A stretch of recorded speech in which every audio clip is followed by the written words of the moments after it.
وہ میرا گھر ہے، میرے گھر کے نسبت ہے جس کی وجہ سے تمہیں عزت ملتی ہے۔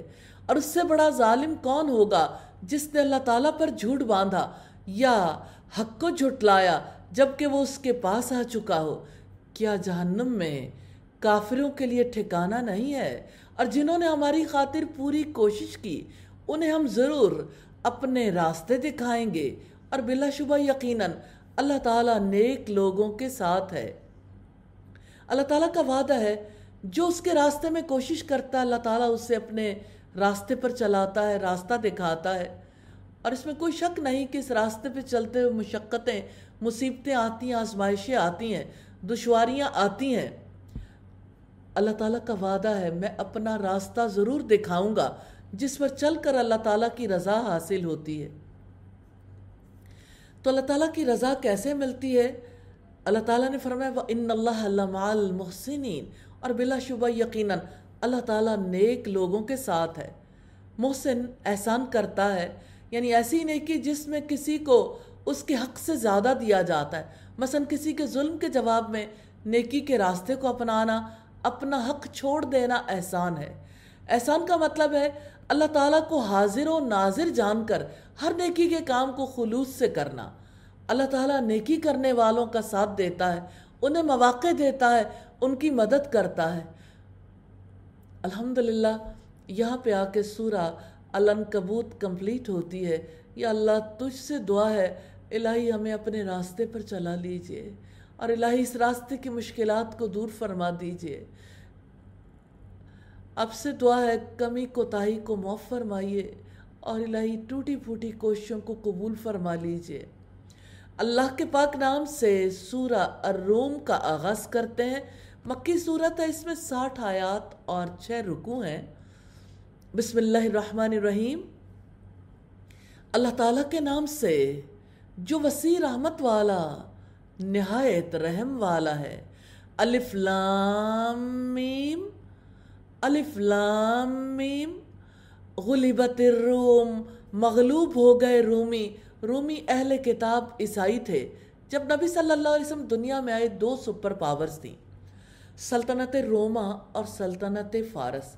فارسی لوگ ایرانی یعنی مجوسی تھے، آتش پرست تھے، اور عیسائی اللہ تعالیٰ کی کتاب رکھتے تھے۔ رومی اور فارسی 2 بڑی بڑی قوتوں کی صورت میں آپس میں لڑتے رہتے تھے۔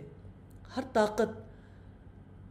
طاقت ہمیشہ یہ چاہتی ہے کہ اپنے آپ کو منوائے۔ وہ بھی اپنی بڑائی کو منوانا چاہتے تھے۔ اہل مدینہ کی ہمدردیاں ایرانیوں کے ساتھ تھیں، اور مسلمانوں کی ہمدردیاں فارسیوں کے ساتھ تھیں۔ ایران کے بادشاہ خسرو پرویز نے 613 عیسوی میں ملک شام پر حملہ کر کے دمشق اور بیت المقدس پر قبضہ کر لیا تھا۔ اس زمانے میں رومیوں کے مقبوضہ علاقوں میں شامل نہیں تھے۔ یہ زمانہ نبی کریم کی ہجرت مدینہ سے 7 سال پہلے کا تھا، جبکہ کفار مکہ مسلمانوں پر بہت ظلم و تشدد کر رہے تھے۔ کچھ مسلمان حبشہ کی طرف ہجرت کر گئے تھے۔ مشرکین مکہ نے ایرانی آتش پرستوں کی فتح پر بہت خوشیاں منائیں، اور مسلمانوں سے کہا تم بھی کتاب والے اور وہ بھی کتاب والے، اللہ نے انہیں مغلوب کر دیا، تم ہمارے ہاتھوں ذلیل و خوار ہو جاؤ گے، ایک دن ہم تمہیں مکہ کی سرزمین سے نکال دیں گے۔ اس وقت یہ صورت نازل ہوئی، رومیوں کے بارے میں فرمایا کہ رومی قریب کی زمین میں مغلوب ہو گئے، لیکن اپنے مغلوب ہونے کے کچھ عرصے کے بعد وہ غالب آئیں گے۔ فی ادنی الارض، قریب کی سرزمین میں، اور اپنی مغلوبیت کے بعد جلد ہی وہ غالب آ جائیں گے۔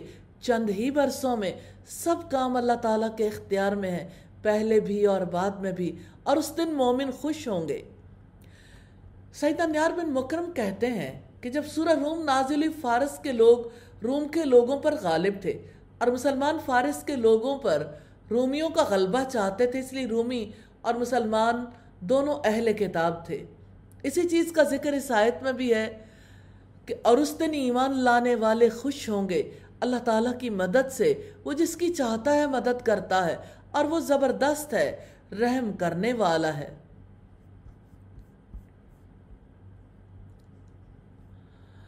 فتح کی پیشین گوئی قرآن حکیم کی سچائی کی دلیل ہے۔ وعد اللہ لا یخلف اللہ وعدہ، اللہ تعالیٰ کا وعدہ ہے، اللہ تعالیٰ اپنے وعدے کے خلاف نہیں کرتا، لیکن اکثر لوگ نہیں جانتے اللہ کا وعدہ پورا ہو کر رہتا ہے۔ یعلمون ظاہرا من الحیات الدنیا، وہ دنیا کی زندگی میں سے ظاہر کو جانتے ہیں اور وہی آخرت سے غافل ہے۔ دنیا کا مال تو خوشگوار ہے، نظر آنے والی چیز ہے، ان کی طرف ان کی توجہ ہے، اور آخرت کی طرف وہ توجہ نہیں کرتے۔ کیا انہوں نے اپنے آپ میں غور و فکر نہیں کیا؟ ما خلق اللہ السماوات والارض وما بینہما، اللہ تعالیٰ نے آسمانوں کو اور زمین کو اور ان کے درمیان کو برحق اور مدت مقررہ تک پیدا کیا ہے، اور یقیناً بہت سے لوگ اپنے رب کی ملاقات کا یقیناً انکار کرنے والے ہیں۔ اللہ تعالیٰ نے امتحان اور اس کی جزا کے لیے آسمان و زمین کی ہر چیز کو پیدا کیا ہے، اور کیا وہ زمین میں چلے پھرے نہیں ہیں کہ وہ دیکھتے کہ ان سے پہلے لوگوں کا کیسا انجام ہوا؟ وہ ان سے قوت میں بہت زیادہ تھے اور انہوں نے زمین کو خوب پھاڑا تھا اور اسے ان سے زیادہ آباد کیا تھا، اور ان کے پاس ان کے رسول واضح دلائل لائے، تو اللہ تعالیٰ ایسا نہ تھا کہ ان پر ظلم کرتا، لیکن اپنی جانوں پر وہ خود ہی ظلم کرتے تھے۔ پھر جن لوگوں نے برے کام کیے تھے ان کا انجام بہت ہی برا ہوا، کیونکہ انہوں نے اللہ تعالیٰ کی آیات کو جھٹلایا اور وہ ان کا مذاق اڑاتے تھے۔ اللہ یبدأ الخلق ثم یعیدہ ثم الیہ ترجعون، اللہ تعالیٰ تخلیق کی ابتدا کرتا ہے، پھر وہ اس کا اعادہ کرے گا، پھر اس کی طرف ہی تم لوٹائے جاؤ گے۔ اللہ تعالیٰ نے دوسری زندگی کے لیے پہلی زندگی کی دلیل دی ہے کہ جو رب پہلی بار پیدا کرنے پر قدرت رکھتا ہے وہ دوسری بار بھی پیدا کر سکتا ہے، اور جس دن قیامت قائم ہوگی مجرم سخت مایوس ہوں گے۔ مجرم سے مراد وہ لوگ ہیں جنہوں نے شرک کیا، اس دن وہ حیران رہ جائیں گے، شرک کے لیے کوئی دلیل پیش نہیں کر پائیں گے، ہر بھلائی سے مایوس ہو جائیں گے، اور ان کے شریکوں میں سے کوئی سفارشی نہ ہوں گے، اور وہ اپنے شریکوں کا انکار کرنے والے ہو جائیں گے۔ اور جس دن قیامت قائم ہوگی اس دن لوگ جدا جدا ہو جائیں گے، یعنی کافروں اور مسلمانوں کی چاہے دنیا میں رشتہ داریاں تھیں، اللہ تعالیٰ کے ہاں رشتہ داریاں نہیں رہیں گی۔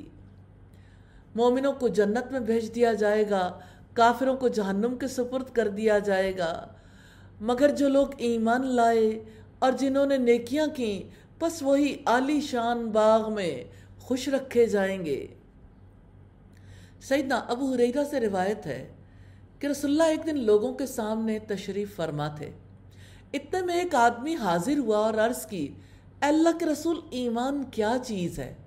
رسول اللہ نے فرمایا، ایمان یہ ہے کہ تم اللہ تعالیٰ پر، اس کے فرشتوں پر، اس کی کتابوں، اس کے ملنے، اس کے پیغمبروں اور حشر کے دن پر یقین رکھو۔ یہ مسلم کی 97 نمبر روایت۔ اور رہ گئے وہ لوگ جنہوں نے کفر کیا اور ہماری آیات اور آخرت کی ملاقات کو جھٹلایا، تو یہی لوگ عذاب میں حاضر کیے جائیں گے۔ فسبحان اللہ حین تمسون وحین تصبحون، چنانچہ اللہ تعالیٰ ہی کی تسبیح ہے جب تم شام کرتے ہو اور جب تم صبح کرتے ہو۔ اللہ تعالیٰ کی تسبیح سے، تحمید سے اللہ کے بندوں کی رہنمائی کی گئی ہے کن اوقات میں اللہ تعالیٰ کی تسبیح کریں۔ صبح و شام کے اذکار نبی صلی اللہ علیہ وسلم ہمیشہ کیا کرتے تھے، جن میں دنیا اور آخرت کی دعائیں بھی شامل ہیں۔ حصول جنت اور عذاب جہنم سے نجات کا سب سے بڑا ذریعہ 5 وقت کی نمازوں کو ادا کرنا ہے اور اللہ تعالیٰ کو یاد کرنا ہے۔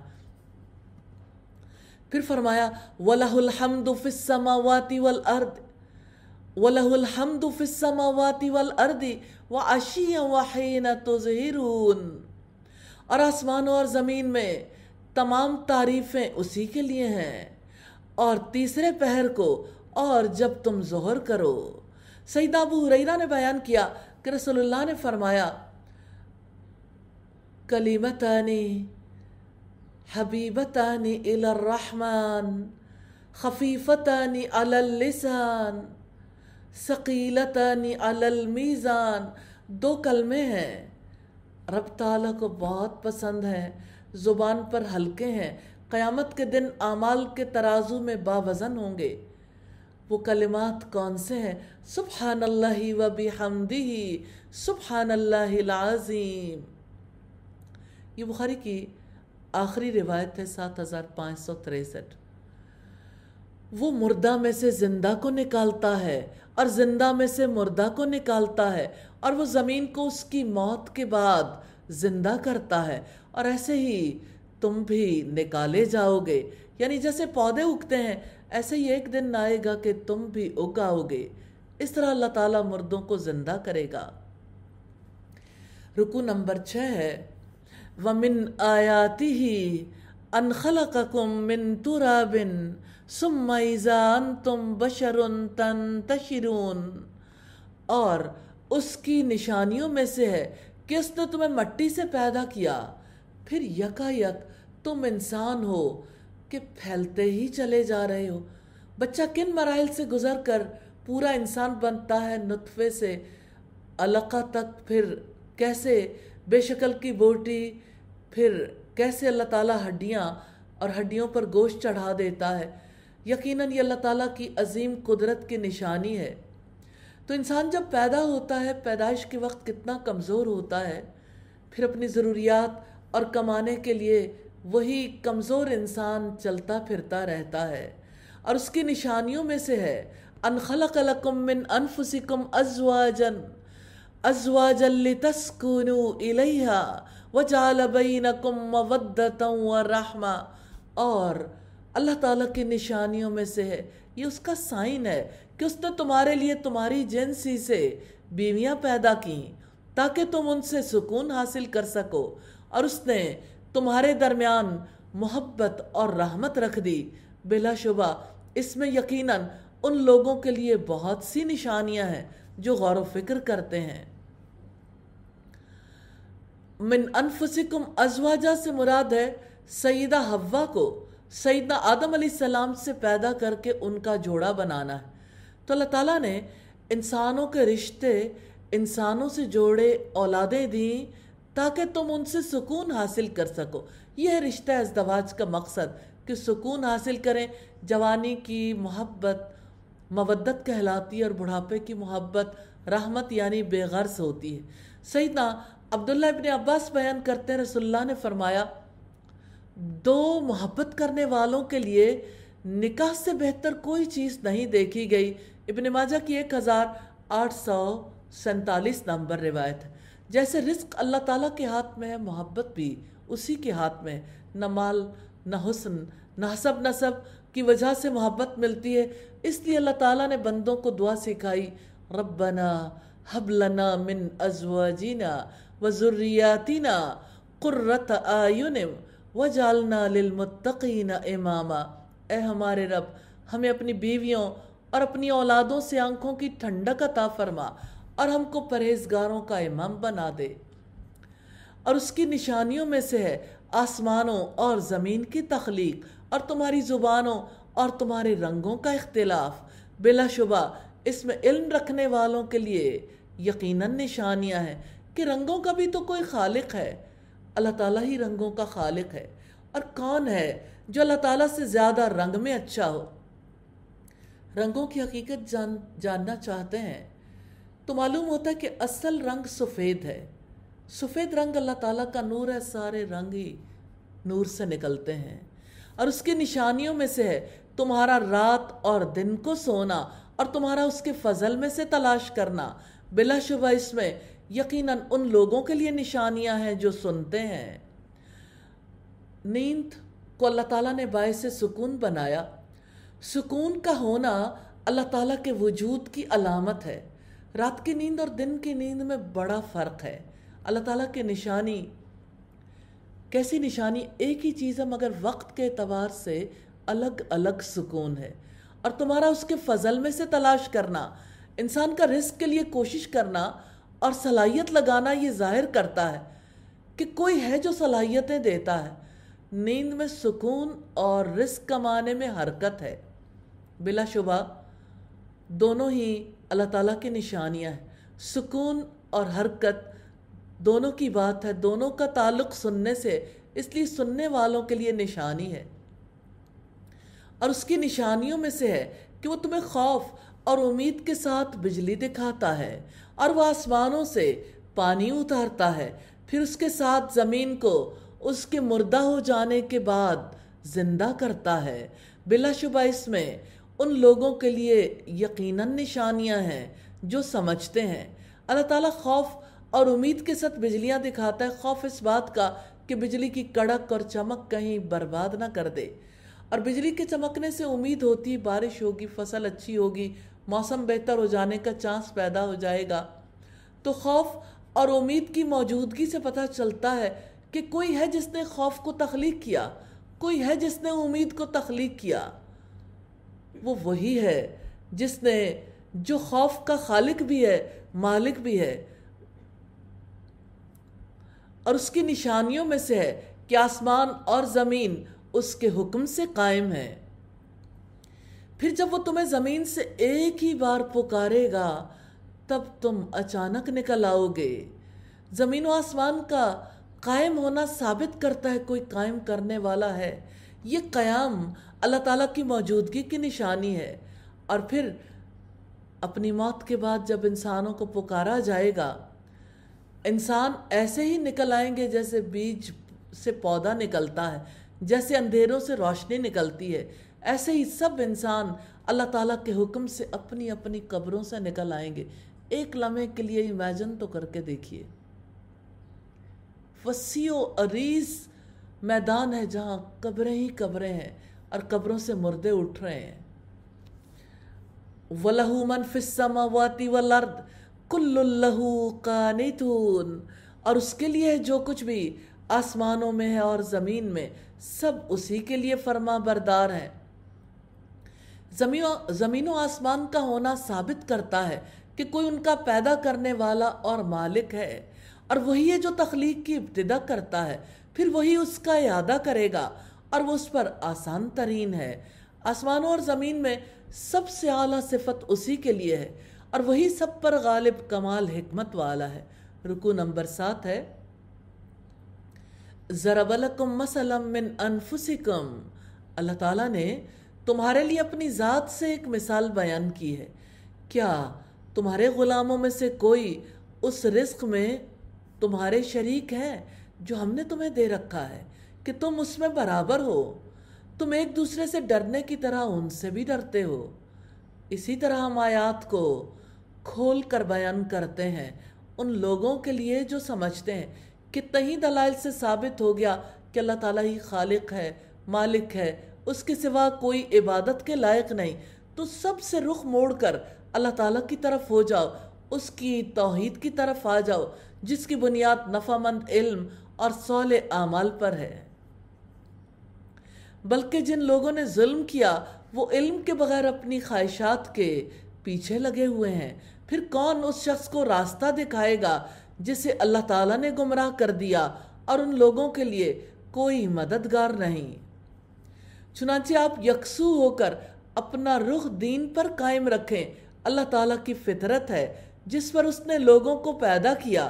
اللہ تعالیٰ کی تخلیق میں کوئی تبدیلی نہیں، یہی سیدھا دین ہے، لیکن اکثر لوگ نہیں جانتے۔ دین پر قائم رہنے سے مراد توحید اور اللہ تعالیٰ کی عبادت پر قائم رہنا ہے۔ اللہ تعالیٰ کی فطرت ہے جس پر اس نے لوگوں کو پیدا کیا۔ فطرت کے اصل معنی تخلیق کے ہیں، پیدائش کے۔ یہاں فطرت سے مراد اسلام ہے۔ اس سے مراد ہے کہ اللہ تعالیٰ نے انسان کو اسلام کی فطرت پر پیدا کیا ہے، جیسا کہ نبی صلی اللہ علیہ وسلم نے فرمایا، ہر بچہ دین فطرت پر پیدا ہوتا ہے۔ یہ اس کے ماں باپ ہیں جو اسے عیسائی، یہودی یا مجوسی بنا دیتے ہیں۔ صحیح بخاری کی تفسیر سورہ روم کی روایت ہے۔ اللہ تعالیٰ کی تخلیق میں کوئی تبدیلی نہیں، یعنی اللہ تعالیٰ کا دین بدلنے والا نہیں۔ دین اسلام سے مت ہٹو، صحیح تربیت کے ذریعے اس کی نشو و نما کرو کہ ایمان ہر بچے کے اندر پختہ ہو جائے۔ منیبین الیہ، اسی کی طرف رجوع کرنے والے، اسی کی طرف رجوع کرنے والے ہو کر اسی سے ڈر جاؤ، نماز قائم کرو اور مشرکوں میں سے نہ ہو جاؤ۔ سیدنا جابر بیان کرتے رسول اللہ نے فرمایا کفر، شرک اور مسلمان بندے کے درمیان فرق نماز کا چھوڑ دینا۔ مسلم کی 82 نمبر روایت ہے۔ سیدنا بریدہ بیان کرتے ہیں رسول اللہ نے فرمایا ہمارے اور کافروں کے درمیان عہد نماز ہے، جس نے اسے چھوڑ دیا اس نے کفر کیا۔ ان لوگوں میں سے جنہوں نے اپنے دین کو ٹکڑے ٹکڑے کر ڈالا اور بہت سے گروہ بن گئے، ہر گروہ اسی پر خوش ہے جو اس کے پاس ہے۔ مشرکین اپنے دین کو کیسے ٹکڑے ٹکڑے کر لیتے ہیں؟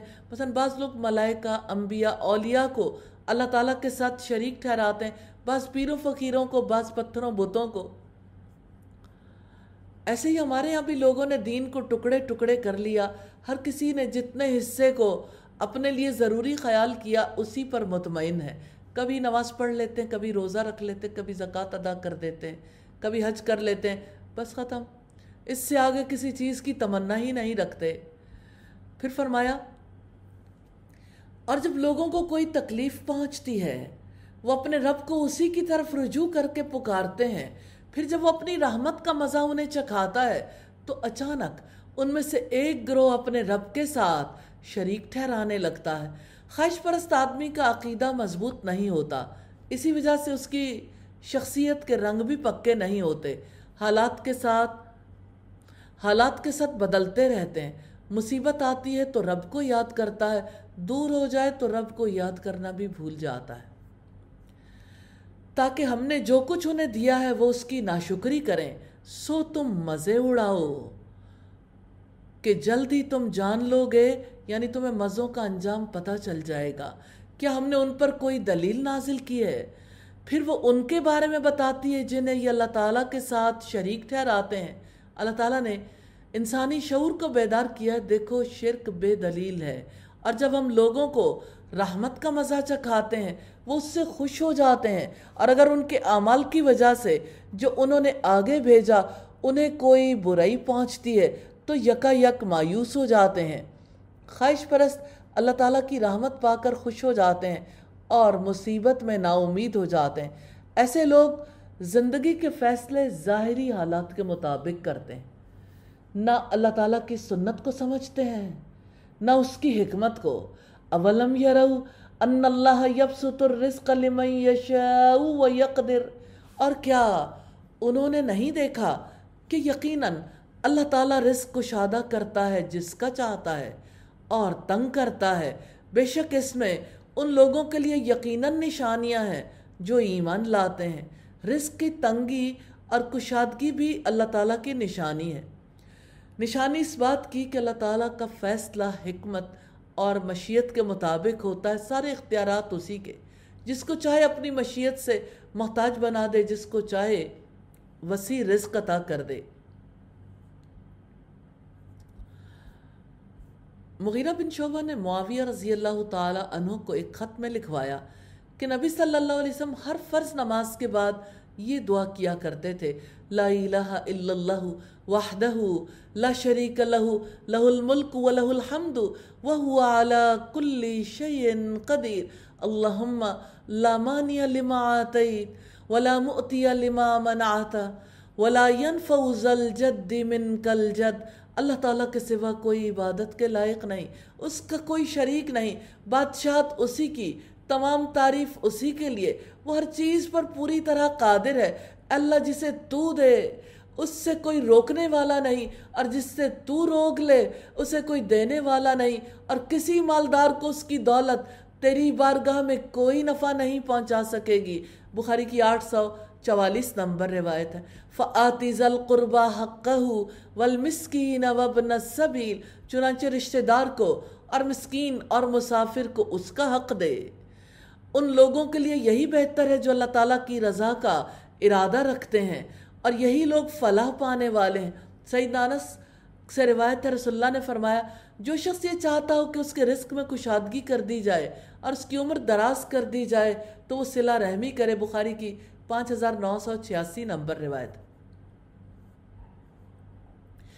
اور سود پر جو تم دیتے ہو تاکہ لوگوں کے مال میں اضافہ ہو جائے سو اللہ تعالیٰ کے نزدیک نہیں بڑھتا، اور جو تم زکوٰۃ سے دیتے ہو کہ اللہ تعالیٰ کی رضا کا ارادہ کرتے ہو تو یہی لوگ ہیں جو کئی گنا بڑھانے والے ہیں۔ سود کی وجہ سے مال سے برکت اٹھ جاتی ہے اور اللہ تعالیٰ حلال کمائی میں برکت پیدا کرتا ہے، اور باقی مال میں برکت ایسی ہوتی ہے کہ اللہ تعالیٰ قیامت کے دن اسی مال کے اجر و ثواب میں کئی گنا اضافہ کرے گا۔ اللہ الذی خلقکم ثم رزقکم ثم یمیتکم ثم یحییکم۔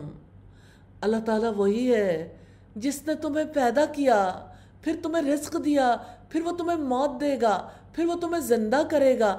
کیا تمہارے شریکوں میں سے کوئی ہے جو ان میں سے کوئی بھی کام کرتا ہو؟ پاک ہے وہ اور بہت بلند ہے ان سے جنہیں یہ شریک بناتے ہیں۔ رکوع نمبر 8 ہے ظہر الفساد فی البر والبحر بما کسبت ایدی الناس لیذیقہم بعض الذی عملوا لعلہم یرجعون۔ لوگوں کے اپنے ہاتھوں کی کمائی کی وجہ سے خشکی اور سمندر میں فساد برپا ہو گیا۔ خشکی سے مراد انسانی آبادیاں ہیں اور سمندر سے مراد سمندری مخلوق کے رہنے کی جگہ، ساحل کے راستے وغیرہ، تاکہ اللہ تعالیٰ ان کے بعض کاموں کا انہیں مزہ چکھائے تاکہ وہ پلٹ آئیں۔ خشکی اور سمندر کا سب سے بڑا بگاڑ کیا ہے؟ سب سے بڑا بگاڑ ذہنی ہے، عقلی اور فکری ہے۔ سب سے بڑا بگاڑ شرک ہے کہ اس کی شریعت کو بالائے طاق رکھ کر زندگی گزاری جائے، حلال و حرام کی تمیز اٹھا دی جائے، جس کے نتیجے میں لوگوں کی جانیں، ان کے مال، عزتیں محفوظ نہیں رہتی۔ قُلْ سِیرُوا فِی الْأَرْضِ فَانْظُرُوا کَیْفَ کَانَ عَاقِبَةُ الَّذِینَ مِن قَبْلُ۔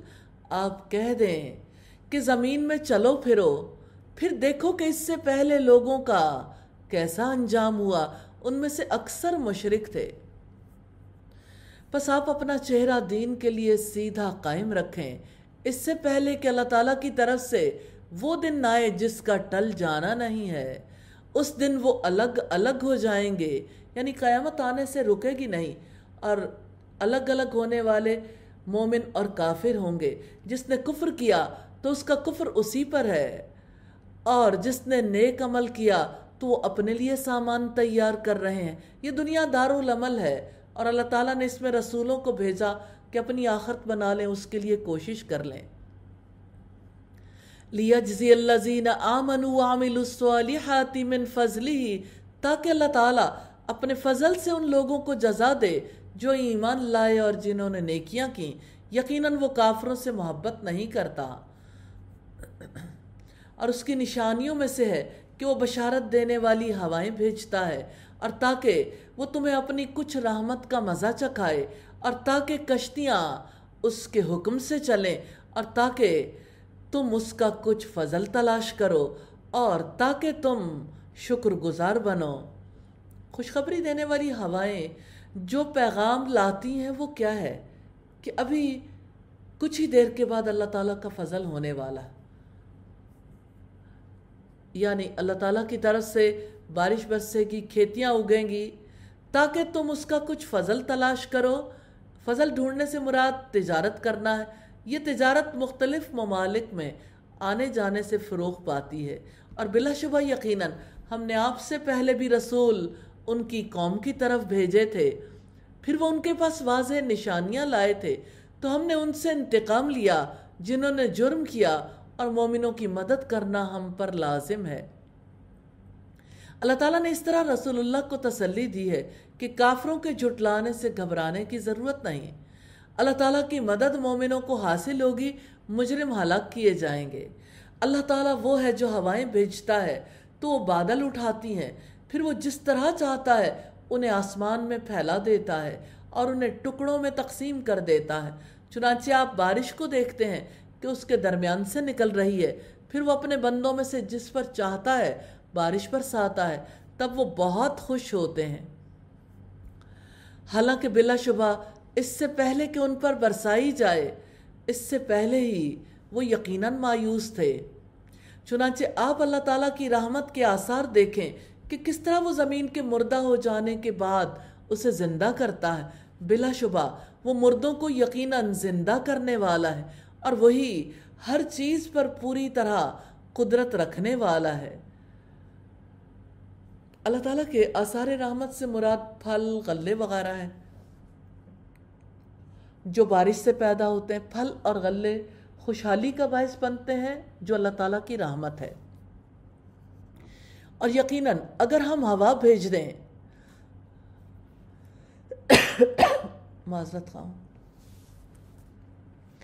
اور یقیناً اگر ہم ہوا بھیج دیں پھر وہ کھیتی کو زرد پڑی ہوئی دیکھیں تو اس کے بعد یقیناً وہ ناشکری کرتے رہ جائیں۔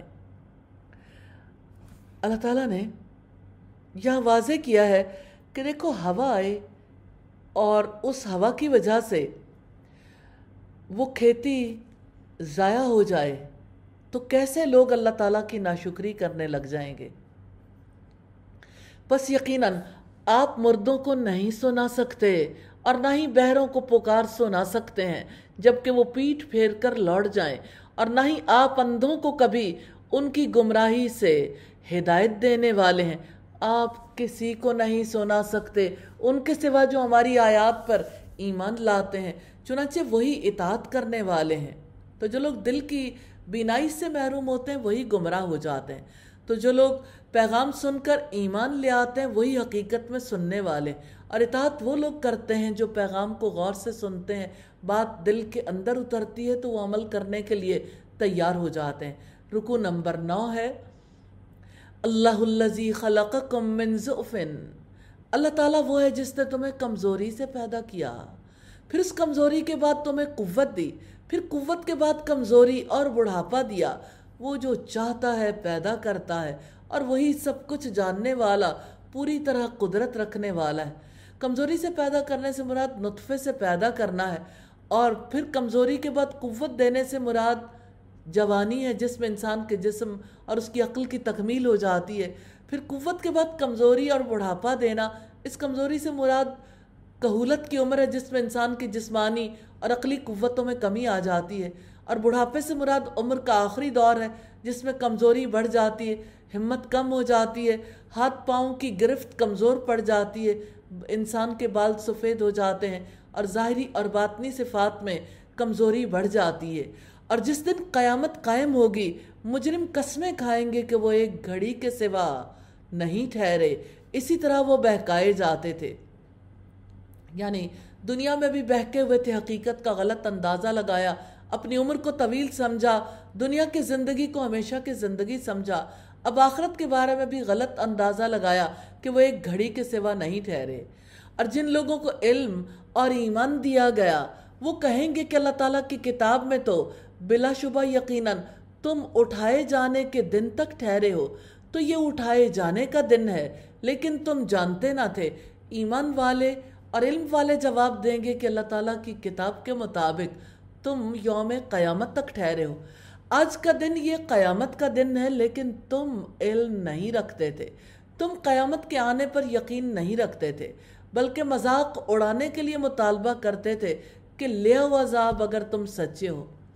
علم والے دنیا میں بھی سمجھاتے ہیں، خیرخواہی کے جذبے کی وجہ سے کل قیامت کے دن بھی احساس دلائیں گے، تو اس دن جن لوگوں نے ظلم کیا ان کی معذرت فائدہ نہ دے گی اور نہ ہی ان سے معافی مانگنے کے لیے کہا جائے گا۔ معافی تو اس جہان کے لیے ہے، توبہ دار الامتحان کے لیے ہے۔ جب غیب کا پردہ پھٹ جائے گا، ہر حقیقت کھل جائے گی، اس وقت اس دن لوگ اپنے رویوں پر معذرت خواہ ہوں گے لیکن ان کی معذرت قبول نہیں کی جائے گی۔ توبہ کر کے عذاب الہی سے وہاں کوئی بچ نہیں پائے گا۔ آج توبہ کر لیں، آج وقت ہے اپنے گناہوں اپنی خطاؤں کی معافی مانگنے کا۔ الہی توفیق تو تیری جانب سے، تو توفیق عطا فرما دے۔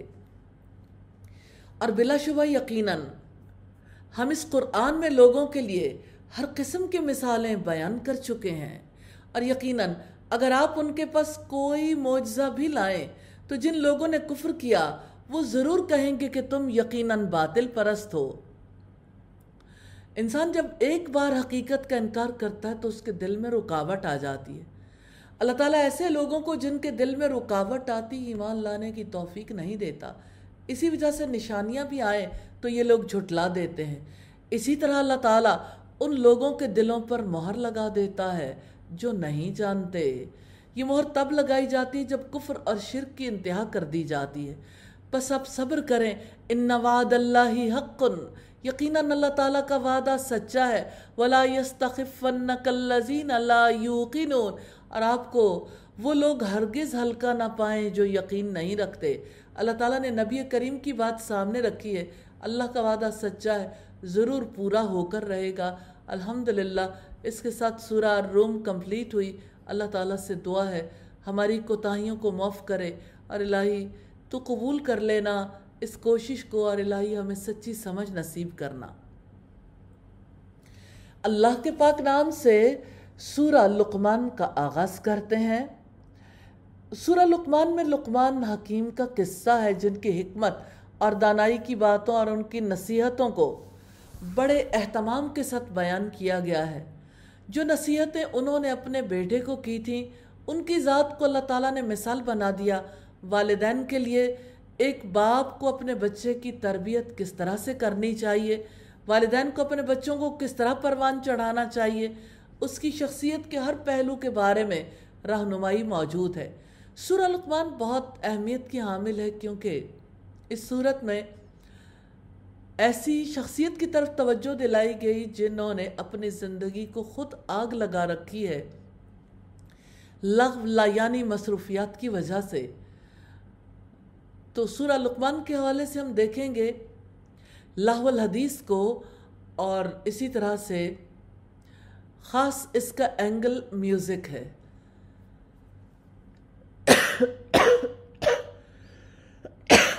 معذرت خواہوں۔ اللہ کے پاک نام سے سورہ لقمان کا آغاز کرتے ہیں۔ مکی سورت ہے، اس میں 34 آیات ہیں اور 4 رکوع۔ سورت کا پہلا رکوع پارے کا 10واں رکوع ہے۔ بسم اللہ الرحمن الرحیم، اللہ تعالیٰ کے نام سے جو وسیع رحمت والا نہایت رحم والا ہے۔ الف لام میم حروف مقطعات ہیں۔ تلک آیات الکتاب الحکیم، یہ کمال حکمت والی کتاب کی آیات ہیں۔ اس کتاب کی ایک ایک آیت حکمت سے بھری ہوئی ہے۔ ہدی و رحمت للمحسنین، نیکی کرنے والوں کے لیے ہدایت اور رحمت ہے، یعنی جن کے دل اللہ تعالیٰ کے لیے خالص ہو جاتے ہیں۔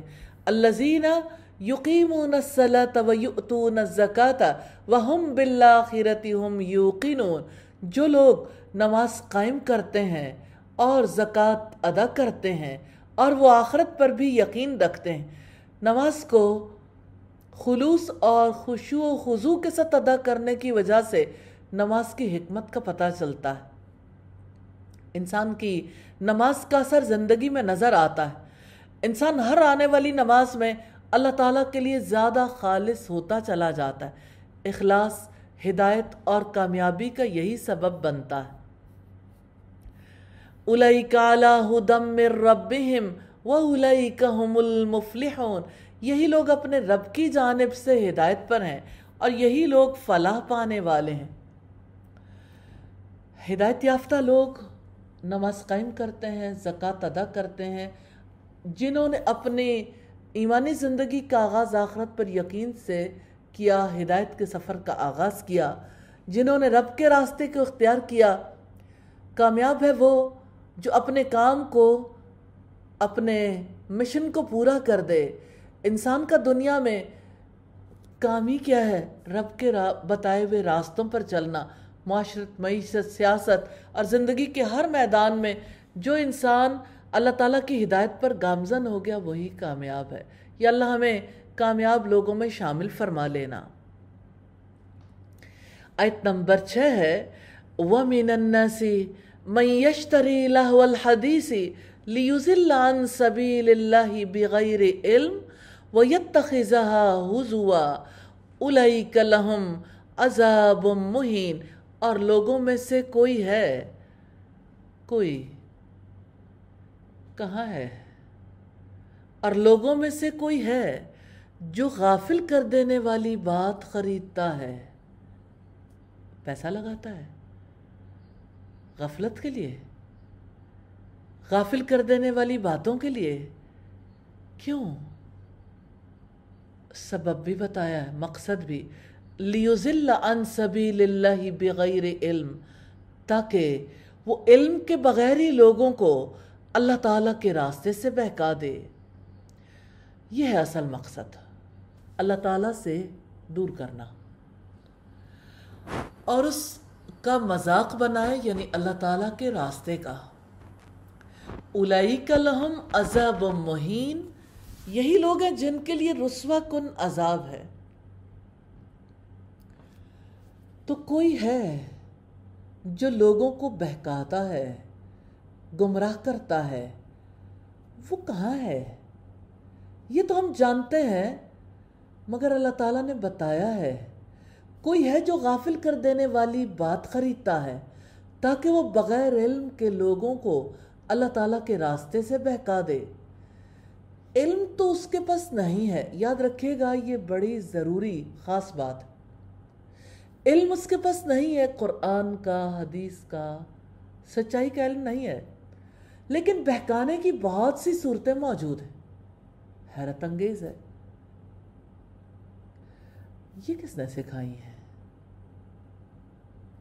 ایسا شخص جب کسی رسول کو اپنا رہنما نہیں بناتا، کسی صالح انسان سے نہیں سیکھتا، تو ابلیس خود ہی اس کا باپ بن جاتا، اس کو سکھاتا ہے، اپنے راستے پر چلاتا ہے۔ تو لوگوں میں سے کوئی ہے من یشتری لہو الحدیث، جو غافل کر دینے والی بات کو خریدتا ہے۔ تو غافل کر دینے والی بات کیا ہے؟ لہو، جیسا کہ قرآن حکیم میں آتا ہے، الہاکم التکاثر حتی زرتم المقابر، زیادہ سے زیادہ کی حرص نے تمہیں غافل کر دیا ہے حتیٰ کہ تم قبروں تک جا پہنچتے ہو۔ تو لہو الحدیث سے مراد وہ کلام ہے، چاہے وہ شعر ہو، نثر ہو، کسی بھی قسم کا کلام ہو، ہر وہ کلام، ہر وہ چیز جو انسان کو خیر سے، بھلائی سے، اپنی زندگی کے مقصد سے، اپنے مالک سے، اپنے انجام سے غافل کر دے۔ نوٹ کیجئے گا کتنی باتیں، ہر وہ کلام یا ہر وہ کام جو انسان کو خیر سے، بھلائی سے، اپنی زندگی کے مقصد سے، اپنے مالک سے اور اپنے انجام سے غافل کر دے۔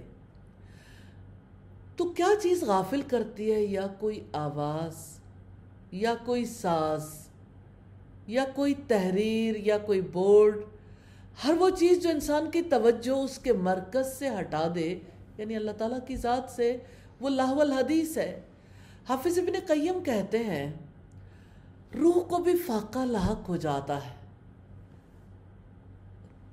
اب بھی تو اس وقت فاقے سے ہیں، تو جیسے جسم کو فاقہ لاحق ہوتا ہے نا، ایسے ہی روح کو بھی لاحق ہو جاتا ہے۔ اور فاقے کا علاج اللہ تعالیٰ کا ذکر ہے، بے کلی، بے چینی کا علاج اللہ تعالیٰ کا ذکر ہے۔ تو یہی لوگ ہیں جن کے لیے رسوا کن عذاب ہے، اللہ تعالیٰ کا فیصلہ ہے۔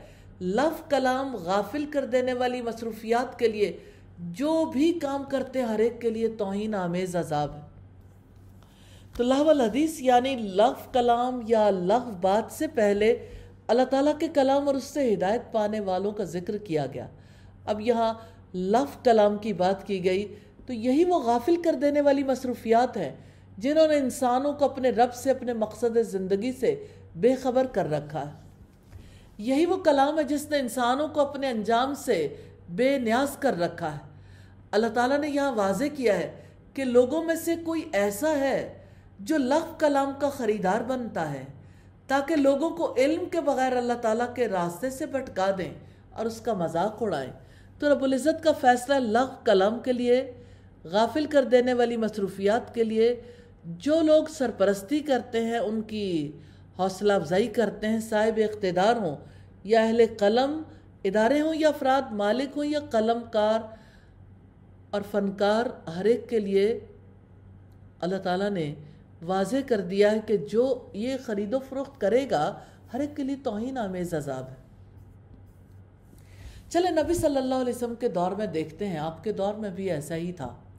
نضر بن حارث اور اس جیسے لوگ بھی ایسا کام کرتے تھے۔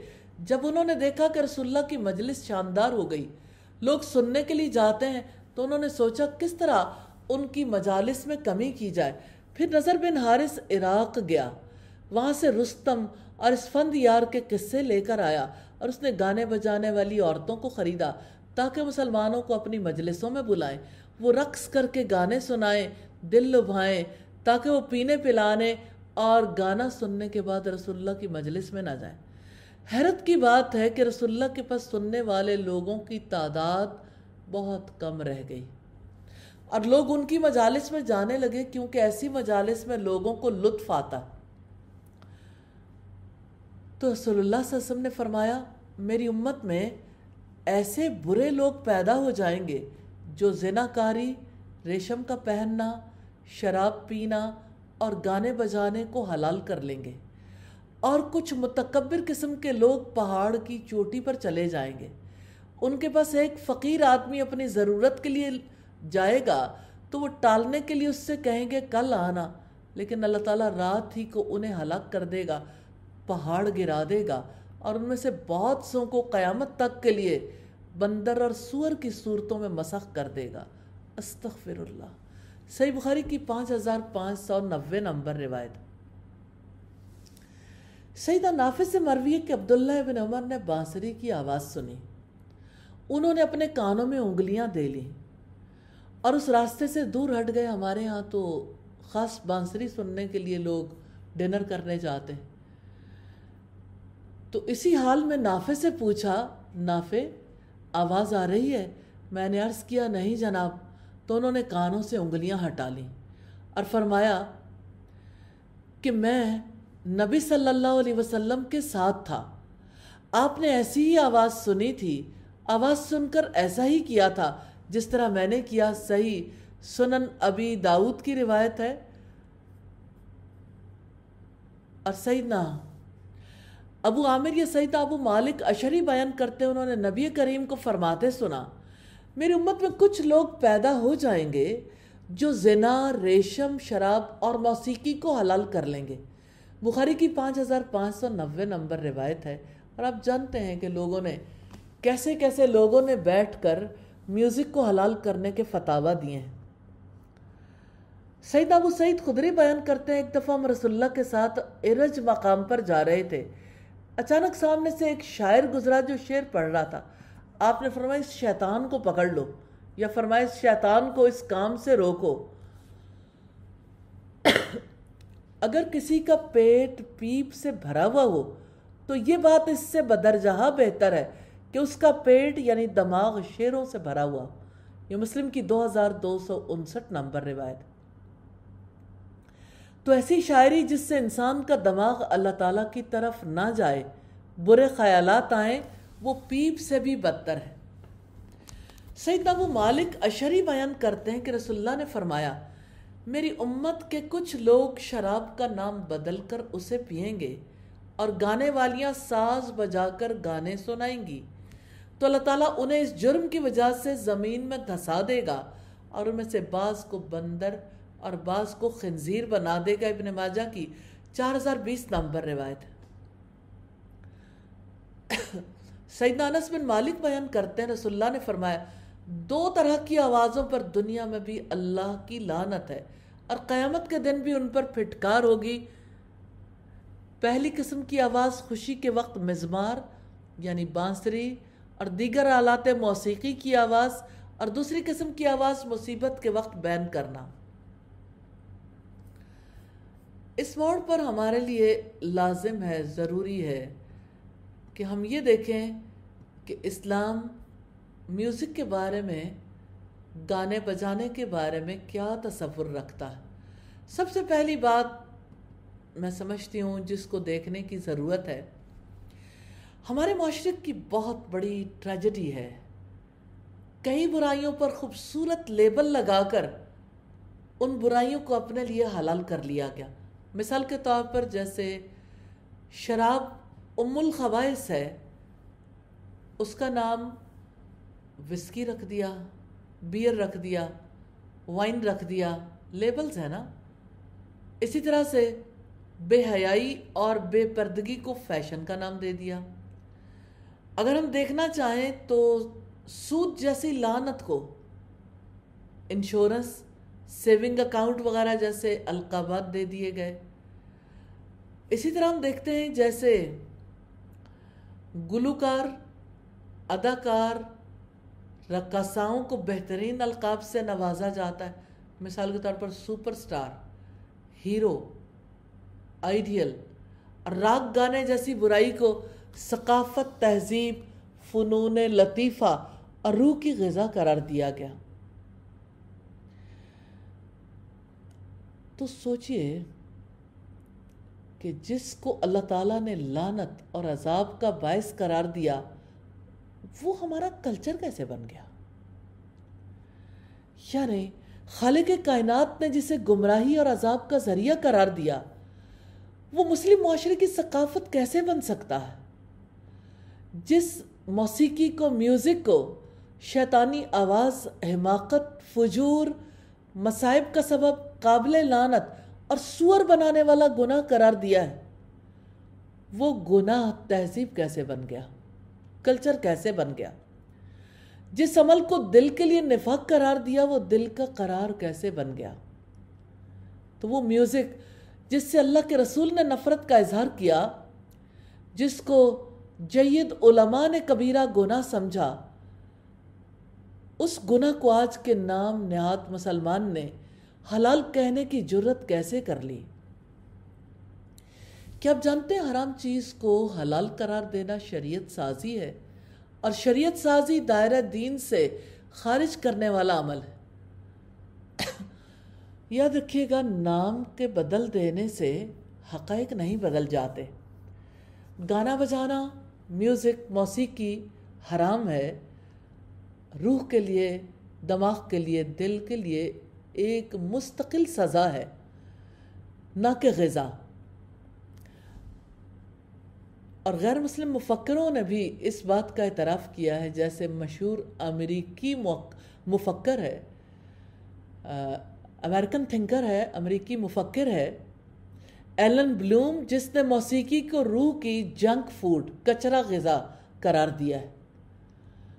اور آپ پاپ سنگر مائیکل جیکسن کو جانتے ہیں، اس کی زندگی کس قدر المناک رہی۔ بے تحاشا دولت کے باوجود وہ خود کو تنہا کہتا تھا۔ روحانی، جسمانی مصائب اور مشکلات سے گھری ہوئی زندگی سب کے لیے نشان عبرت ہے۔ میں اس وقت حافظ ابن قیم کی بات آپ کے سامنے رکھنا چاہتی ہوں اور اپنی بات کو آگے بڑھانا چاہتی ہوں۔ وہ کہتے ہیں، واضح رہے گانے بجانے کے چند برے اثرات ہیں۔ گانا بجانا دل میں نفاق کو اس طرح پیدا کر دیتا ہے جیسے پانی کھیتی کو اگاتا ہے۔ گانا بجانا دل کو غافل کرتا ہے، اور گانا بجانا قرآن کو سمجھنے، اس پر غور کرنے، اس کی تعلیمات پر عمل پیرا ہونے سے روکتا ہے۔ قرآن اور گیت کبھی ایک دل میں اکٹھے نہیں ہو سکتے، کیونکہ متضاد ہیں، جیسے روشنی اور اندھیرا اکٹھے نہیں ہو سکتے۔ قرآن خواہشات کی پیروی سے روکتا ہے، نفسانی خواہشات اور گمراہی کو دور کرنے کا حکم دیتا ہے۔ شیطانی قدموں کی پیروی سے روکتا ہے، جبکہ میوزک اس کے برعکس کاموں کا حکم دیتا ہے۔ میوزک برائیوں کو اچھا کر کے پیش کرتا ہے اور گمراہ خواہشات کی طرف نفس کو ابھارتا رہتا ہے۔ نفس کے امن کو تباہ کر کے اسے برائی پر ابھارتا ہے۔ اسے ہر خوبصورت، یعنی عورت ہو تو اس کے لیے مرد خوبصورت بنا کر دکھائے گا، مرد ہو تو اس کے لیے عورت کو خوبصورت بنا کر اس کی طرف مائل کرے گا۔ اگر ہم دیکھنا چاہیں تو میوزک اور شراب دونوں رضائی بہن بھائی ہیں، دودھ شریک بھائی ہیں۔ یہ دونوں نفس کو برائی کی طرف آمادہ کرتے ہیں۔ شیطان نے ان کے درمیان ایسا بھائی چارہ قائم کروایا ہے جو کبھی کٹ نہیں سکتا۔ گانا بجانا یا میوزک دل کے رازوں کو ظاہر کرنے والا، شرافت اور مروت کو ختم کر دینے والا، یا آہستہ آہستہ خیالات کی دنیا کی طرف لے جاتا ہے۔ خواہشات، حماقتیں، بے حیائی، کم عقلی اور بے وقوفی، یہ ہے بائی پروڈکٹس۔ جب کسی شخص کو دیکھیں باوقار ہے، کشادہ ذہن کا مالک ہے، اور اس پر ایمان کی تازگی، اسلام کا نکھار ہے، قرآن کی مٹھاس کو وہ دوران تلاوت محسوس کرتا ہے، اگر ایسا شخص میوزک کو دل لگا کر سنے، اس کی طرف راغب ہو جائے، اس کی بھی عقل خراب ہو جاتی ہے، حیا کا مادہ کم ہو جاتا ہے، شرافت اور مروت ختم ہو جاتی ہے۔ اور سب سے بڑی بات جو انسان سے علیحدہ ہوتی ہے، اس کا نکھار اور اس کا وقار۔ شیطان راضی ہو جاتا ہے، اس کا ایمان اللہ کے ہاں فریاد کرتا ہے، قرآن اس کے لیے بوجھل بن جاتا ہے، اور کہتا ہے میرے رب مجھے اور اپنے دشمن کے کلام کو ایک سینے میں جمع نہ کر۔ وہ بندہ ان باتوں کو اچھا سمجھنے لگتا ہے جنہیں وہ میوزک سے پہلے برا سمجھتا تھا، اپنے رازوں کو ظاہر کر دیتا ہے جنہیں وہ چھپا کے رکھتا تھا، کم گوئی شرف اور وقار کی بجائے کثرت کلام، دروغ گوئی اور کمینگی پر اتر آتا ہے۔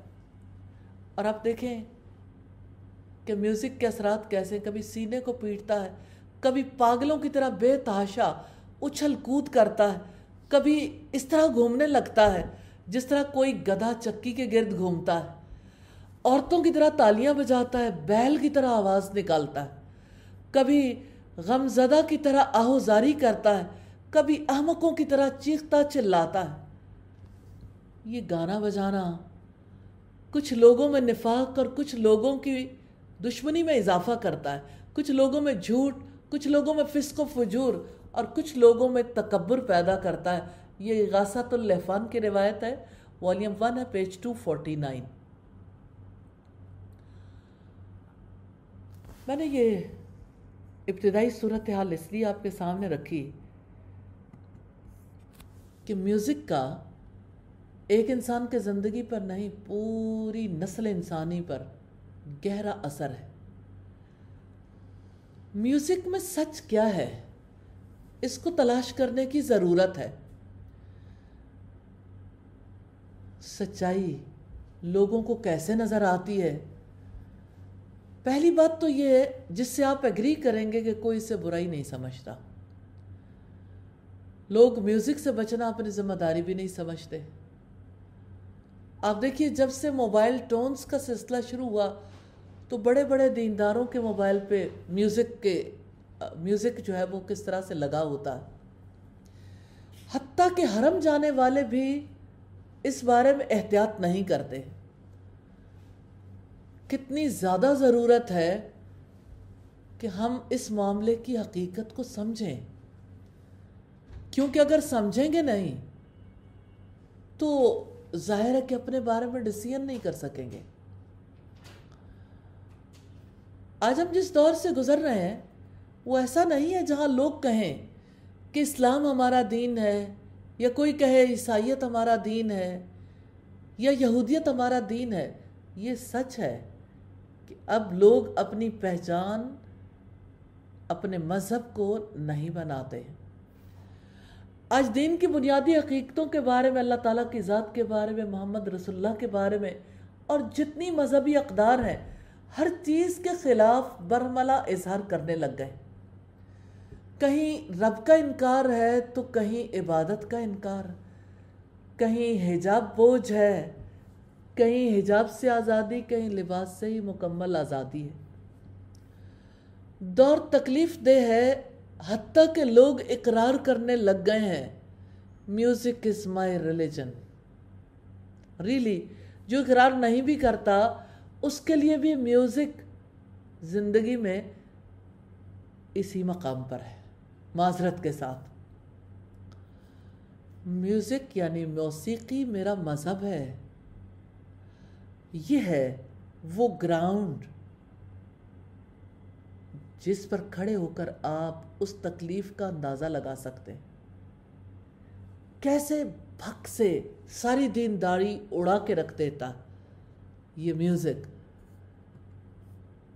اس اطلاع کے بعد کہ میوزک از مائی ریلیجن، بات تو تکلیف دہ ہے لیکن سمجھنی آسان ہو جاتی ہے۔ میوزک ریلیجن کیسے بن گیا؟ بات یہ ہے، لوگ جس خیال میں جیتے ہیں، جس مائنڈ سیٹ کے ساتھ جیتے ہیں، جس فکر میں جیتے ہیں وہی تو ان کا دین ہے۔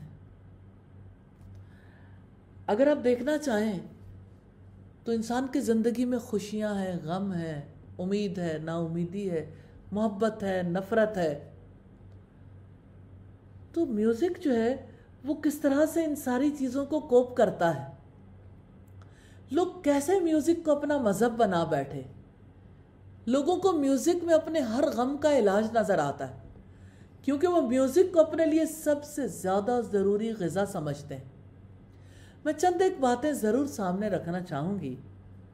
کسی نے کہا God is a D J, life is a dancing floor, love is the rhythm, you are the music. کسی نے کہا do you like music, do you like breathing, یعنی میوزک کیا ہے؟ بریدنگ، سانس ہے ہمارے لیے۔ جیسے سانس کے بغیر انسان جی نہیں سکتا، ایسے ہی آج کا انسان یہ سمجھتا ہے میوزک کے بغیر جیا نہیں جا سکتا۔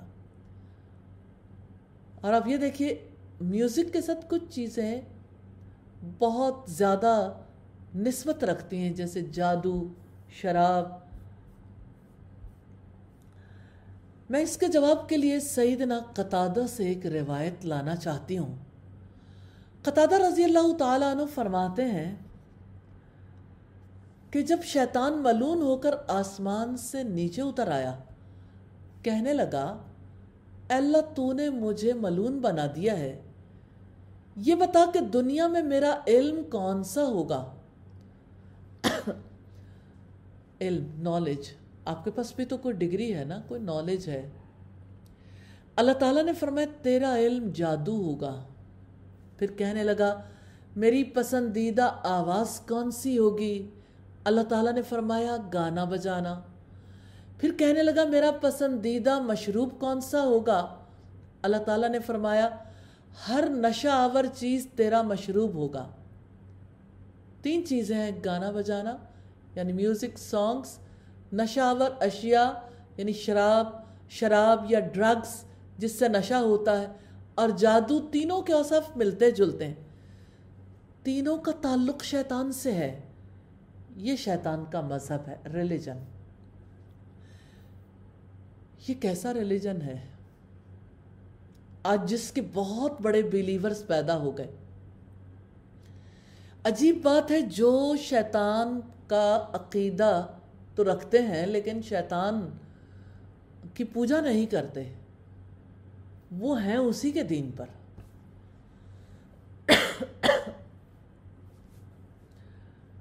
تو سوچئے اس ایک ریلیجن پر جس پر ہم بیلیف نہیں رکھتے، جس پر اہل کتاب بھی عقیدہ نہیں رکھتے، یعنی بیلیف تو نہیں ہے، اور دوسری طرف جو ہمارا اصل ریلیجن ہے، جو اہل کتاب کا بھی ریلیجن ہے، جس میں سب سے بڑی ذات اللہ تعالیٰ کی ہے۔ مشرک بھی ہیں، پیدا کرنے والے کو ضرور مانتے ہیں چاہے ان کے عقیدے میں کتنی خرابیاں۔ تو دنیا میں 2 گروہ ہیں، ایک طرف رحمان کا گروہ اور دوسری طرف شیطان کا گروہ۔ ایک طرف رحمان کی بندگی ہے، دوسری طرف شیطان کی بندگی ہے۔ ایک طرف رحمان سے تعلق ہے، دوسری طرف شیطان سے تعلق ہے۔ تو پتہ چلتا ہے نا، ہر انسان کی زندگی میں کچھ چیزیں ضروری ہوتی ہیں۔ اور اس حدیث کے حوالے سے میں ایک دفعہ پھر سامنے رکھنا چاہتی ہوں، نالج۔ آپ نے سوچا آپ کا نالج کیا ہوگا؟ اس جہان میں آپ کس چیز سے پہچانے جاؤ گے؟ کوئی کیمسٹری سے، کوئی فزکس سے، کوئی بائیو سے، کوئی ایگریکلچر سے، کوئی انجینئرنگ سے، کوئی میڈیکل ایجوکیشن سے، کوئی کسی اور ایجوکیشن سے۔ کتنے کم لوگ ہیں جن کی پہچان وحی کا علم ہے، قرآن و سنت کا علم۔ اب دنیا میں جو جی چاہے علوم پڑھیں۔ ابلیس نے بھی کہا تھا دنیا میں میرا علم کون سا ہوگا۔ ہر انسان کی ضرورت ہے ایسا علم جو اسے حقیقت کے قریب کرے۔ نالج کا گہرا تعلق ہے حقیقت سے، عقیدے سے، نالج کا گہرا تعلق ہے ویلیوز سے، تو ابلیس کا علم ٹھہرا جادو، جس انسانی زندگیاں تباہ ہوں۔ اور آپ دیکھیں کہ انسانی زندگی میں بہت زیادہ ضرورت ہے آواز کی۔ آواز کتنا میٹر کرتی ہے۔ اب سوچئے ارد گرد کی ساری آوازیں بند ہو گئی، آواز ختم ہو تو زندگی سکڑنے لگتی ہے، لوگ آوازوں کے بغیر جیتے ہیں، جو ظاہر پیدائشی طور پر بہرے ہوتے ہیں، لیکن انہوں نے آواز کو دیکھا نہیں، انہوں نے آواز کو سمجھا نہیں۔ ابلیس نے کہا میری آواز کیا ہوگی، آپ کو بھی ڈیسائیڈ کرنا ہے، اور آج اس بارے میں آپ نے سوچنا ہے، میرا نالج کیا ہوگا، میری پہچان، میری آواز کیا ہوگی، میری آواز۔ ابلیس کی آواز تو گانا بجانا ہے، جو ابلیس کے راستے پہ نہیں چلتا اس کو بھی تو آواز کی ضرورت ہے۔ وہ کون سی آواز ہے؟ نبی صلی اللہ علیہ وسلم نے فرمایا، یہ بات بڑی قابل توجہ ہے، لیس منا من لم یتغن بالقرآن، وہ ہم میں سے نہیں ہے جو قرآن کو غنائیت سے نہیں پڑھتا۔ خوبصورت انداز میں گنگناہٹیں ہماری ضرورت ہے، اسٹیٹکس میں سے ہیں۔ ذوق جمالیات چاہتا ہے کہ انسان خوبصورت آوازوں کو سنے، خوبصورت آواز میں بات کرے۔ وہ آواز تلاوت کی ہے، تو گانے بجانے کے مقابلے میں تلاوت ہے۔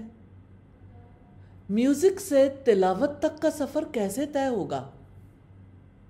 لاجیکلی سمجھے بغیر یہ سفر شروع نہیں ہو سکتا۔ پہلی بات کی طرف آؤں گی، میرا علم کون سا ہوگا، میری آواز کون سی ہوگی؟ تو اگر علم وحی کا ہے، رحمان کے بندوں کا علم تو وحی کا ہے، اگر علم قرآن و سنت کا ہے، ابلیس کے علم کے مقابلے میں ابلیس کا علم جادو کا ہے۔ ایک طرف جادو کا کلام ہے، دوسری طرف اللہ تعالیٰ کا کلام ہے۔ اور آواز، اگر ابلیس کی آواز گانا بجانا ہے تو رحمان کے بندوں کی آواز تلاوت کی آواز ہے، تلاوت قرآن کی۔ اور تیسری بات بھی دیکھیے، میرا پسندیدہ مشروب کون سا ہوگا؟ ہر نشہ آور چیز تیرا مشروب ہوگا، ڈرگز، شراب۔ اس کے مقابلے میں رحمان کے بندوں کا مشروب کون سا ہے؟ سیدنا جبریل علیہ السلام نبی صلی اللہ علیہ وسلم کے پاس سفر معراج کے دوران دودھ اور شراب لے کے آئے تھے، اور آپ نے دودھ کو ترجیح دی، تو انہوں نے کہا آپ نے فطرت کو پسند کیا، فطرت کو پسند کیا۔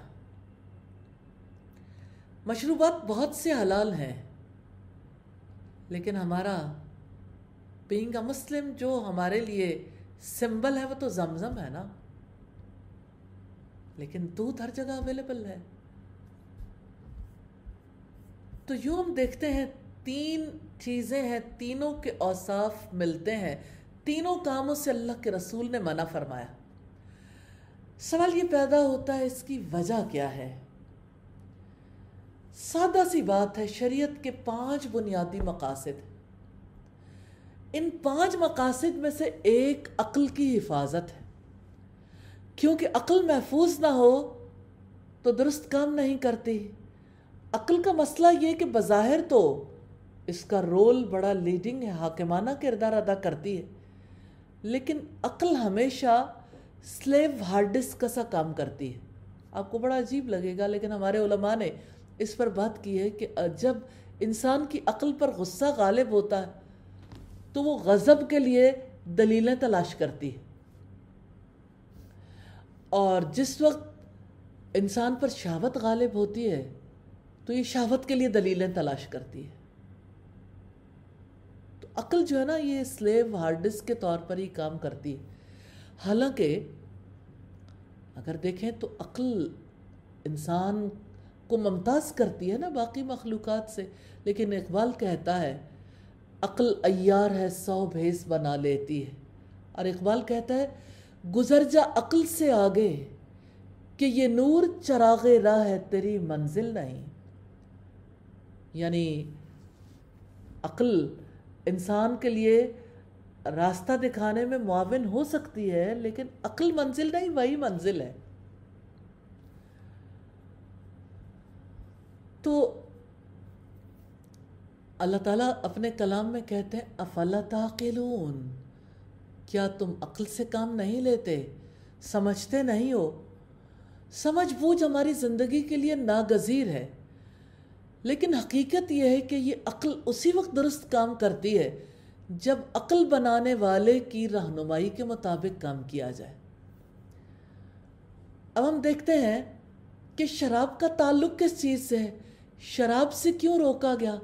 شراب اس عقل کو مختل کر دیتی ہے، اس لیے اللہ پاک نے شراب اور ہر نشہ آور چیز پر پابندی عائد کی ہے۔ اب دوسری چیز کو دیکھتے ہیں، جادو انسان کی عقل کو مغلوب کر دیتا ہے۔ جس پر جادو کیا جائے وہ مسحور ہو جاتا ہے، مغلوب ہو جاتا ہے، اس کی عقل درست کام نہیں کرتی۔ اس وجہ سے جادو پر بھی پابندی لگائی گئی۔ اب وہ جو دکھتی رگ ہے نا، اس کی طرف آتے ہیں، میوزک۔ اگر ہم میوزک کو دیکھیں تو یہ میوزک بھی انسان کی عقل کو مغلوب کر لیتا۔ جدید تحقیقات کے مطابق ایکسیڈنٹس کی بڑی وجہ پسندیدہ میوزک ہے، کیونکہ جب کوئی اپنا پسندیدہ میوزک لگاتا ہے اس میں ڈوب جاتا ہے۔ میوزک بھی سمندر ہے، ڈبوتا تو ہے، گم کر دیتا ہے انسان کی عقل کو۔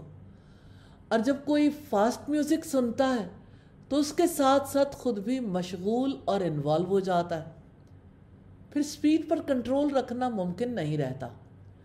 یوں بہت زیادہ ایکسیڈنٹس ہوتے ہیں۔ اس میں کوئی شک نہیں، کسی طرح شراب کے بھی انسان پر اثرات مرتب ہوتے ہیں، اور اس کے علاوہ بھی ہر نشہ آور چیز انسان کی عقل پر اثر انداز ہوتی ہے۔ انسان کی عقل کو جو چیز بھی مختل کرے، زائل کرے، اللہ پاک نے اس پر پابندی عائد کی ہے، اسے حرام قرار دیا ہے۔ اسی وجہ سے تمام نشہ آور چیزیں بھی حرام ہیں، کیونکہ ان کی وجہ سے انسان سمجھ بوجھ سے کام نہیں لے سکتا۔ اسی طرح میوزک بھی انسان کو ایک کیفیت سے نکال کر دوسری کیفیت میں پہنچا دیتا۔ جتنے میوزک لورز ہیں، میوزک کو رواج دینے والے ہیں، سب یہ اعتراف کرتے ہیں۔ کتنی عجیب بات ہے، اللہ پاک نے جس کو اپنے لیے کال دینے کے لیے پسند کیا، یعنی اذان دینے کے لیے، اللہ اکبر، آج امت نے اپنے لیے اس کال دینے کو ذمہ داری نہیں بنایا،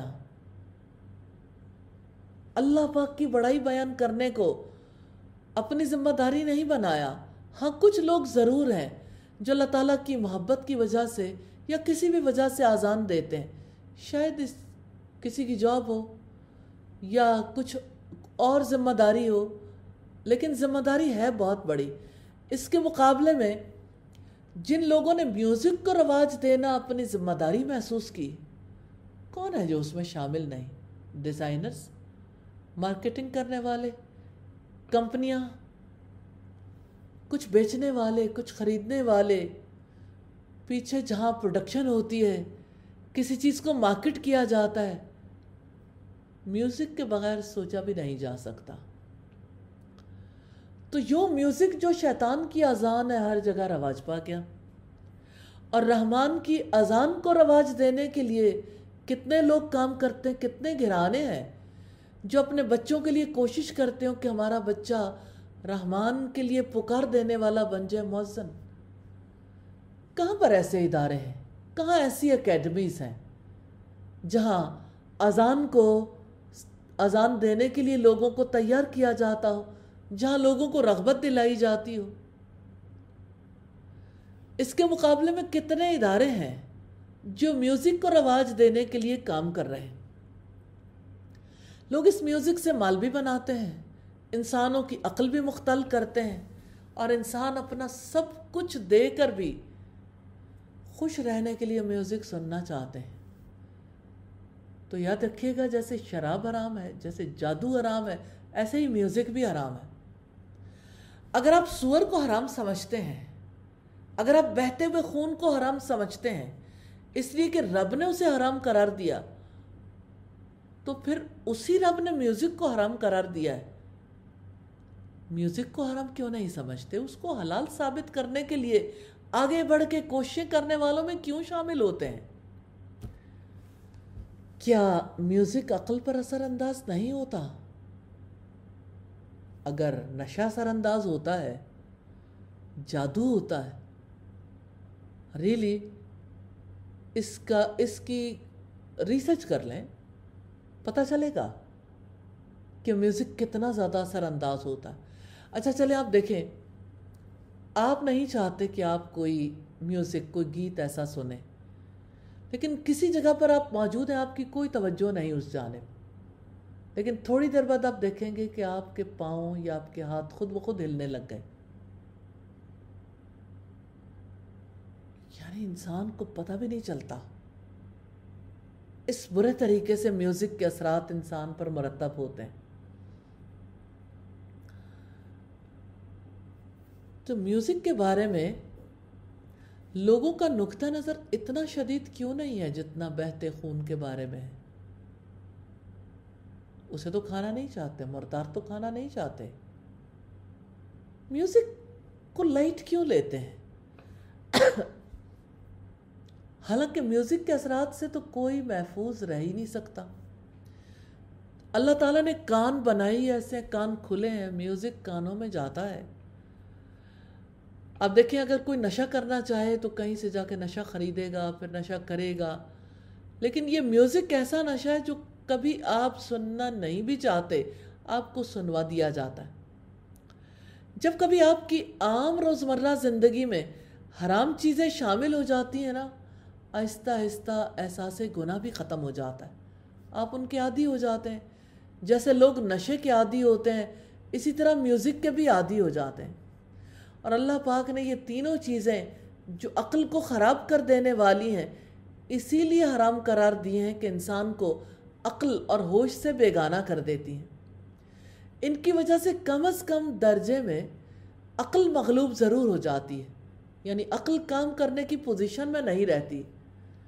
آپ اگر ان تینوں کے اثرات دیکھیں، بظاہر الگ الگ ہے، رزلٹ ایک ہے، ایک نتیجہ، عقل مختل ہوتی ہے۔ جب کوئی اپنا پسندیدہ میوزک سنے، جب کوئی شراب پیے اور اس کے نشے میں ہو، یا جس کسی پر جادو کیا گیا، عجیب بات ہے، کنٹرول لوز ہو جاتا نا انسان کا، اپنی عقل پر خود اپنا کنٹرول نہیں رہتا، تو شیطان جیسی جی چاہے ان سے حرکات کرواتا ہے۔ پھر وہ اپنی مرضی سے، اپنی پسند سے کوئی طریقہ کار اختیار نہیں کرتے، پھر وہی کچھ کرتے ہیں جو کچھ شیطان چاہتا ہے۔ معذرت خواہ۔ جب انسان رحمان کے لیے کوئی کام کرنا چاہتا ہے تو اس کام کے طریقہ کار کو بھی اختیار کرنا چاہیے۔ انسان طریقہ کار اختیار کرنا چاہے، شیطان راستے میں حائل ہو جاتا ہے۔ تو جب کوئی شیطان کی اذان میوزک سننا چاہتا ہے، کوشش نہیں کرنی پڑتی، خود ہی اس راہ میں بہہ جاتا ہے۔ ہاں، یہ سچ ہے، کیونکہ اونچائی کا سفر ہمیشہ مشکل ہوتا ہے، بلندی کے سفر میں سانسیں گھٹنے لگتی ہیں، اور نشیب کی طرف بہنا ہمیشہ آسان ہوتا ہے۔ تو رب کے ساتھ تعلق کا سفر بلندی کا سفر ہے، جو ہمیشہ مشقت والا ہوتا ہے۔ اس کے لیے انسان کو خود کوشش کرنی پڑتی ہے، اسے ہر دم آکسیجن کی ضرورت ہوتی ہے، اور یہ آکسیجن کیا ہے؟ اللہ تعالیٰ کی وحی کا علم۔ معذرت خواہ ہوں، انسان کو ہر دم دلیل کی ضرورت ہوتی ہے جس کی وجہ سے بلندی کا سفر آسان ہو جاتا ہے۔ اللہ تعالیٰ نے اسی مقصد کے لیے رسول بھیجے، خوشخبری دینے والے، ڈرانے والے بنا کر انہیں بھیجا گیا، کیونکہ انسان یا تو خوشخبری سے چلتا ہے، امید بن جاتی، ہوپس چلاتی ہیں، یا خوف چلاتا ہے۔ آپ نے خوف کو تو ایکسپیرینس کیا ہے۔ آج بھی دنیا میں یہ اسٹیبلشڈ فیکٹ ہے، تسلیم کر لیا گیا کہ یہی دو بنیادی موٹیویشنل فیکٹرز ہیں، یا ہوپس ہے یا فیئر۔ بلندی کا سفر بھی یا تو امید کے ساتھ ہو سکتا ہے یا خوف کے ساتھ۔ اگر کوئی بلندی سے نیچے آنا چاہے، نہ ہوپ کی ضرورت رہتی ہے نہ فیئر کی، کیونکہ عقل کام ہی نہیں کرتی، کیونکہ نیچے کا سفر ہے، ظاہر ہے کہیں سے پھسلیں گے تو گریں گے ہی نا۔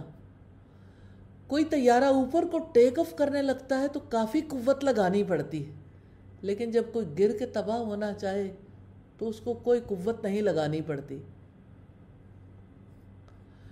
تو اللہ تعالیٰ سے دعا ہے کہ ہمیں بلندیوں کا سفر کرنے کی توفیق عطا فرمائے، اور اس کے لیے جن کوششوں کی ضرورت ہے اللہ تعالیٰ ہمیں وہ کوششیں کرنے کی بھی توفیق دے۔ تو یہ میوزک ہے جس کے انسانی عقل، روح اور جسم پر اثرات مرتب ہوتے ہیں۔ میں ان اثرات کے حوالے سے ایک کوٹ آپ کے سامنے رکھنا چاہتی ہوں۔ Depressed, earphones in, volume up, ignore the world. یہ ہے میوزک کے اثرات۔ ہر میوزک لور اس بات پر مطمئن ہے کہ دنیا جہاں جی چاہے جائے، میں میوزک میں جا رہا ہوں۔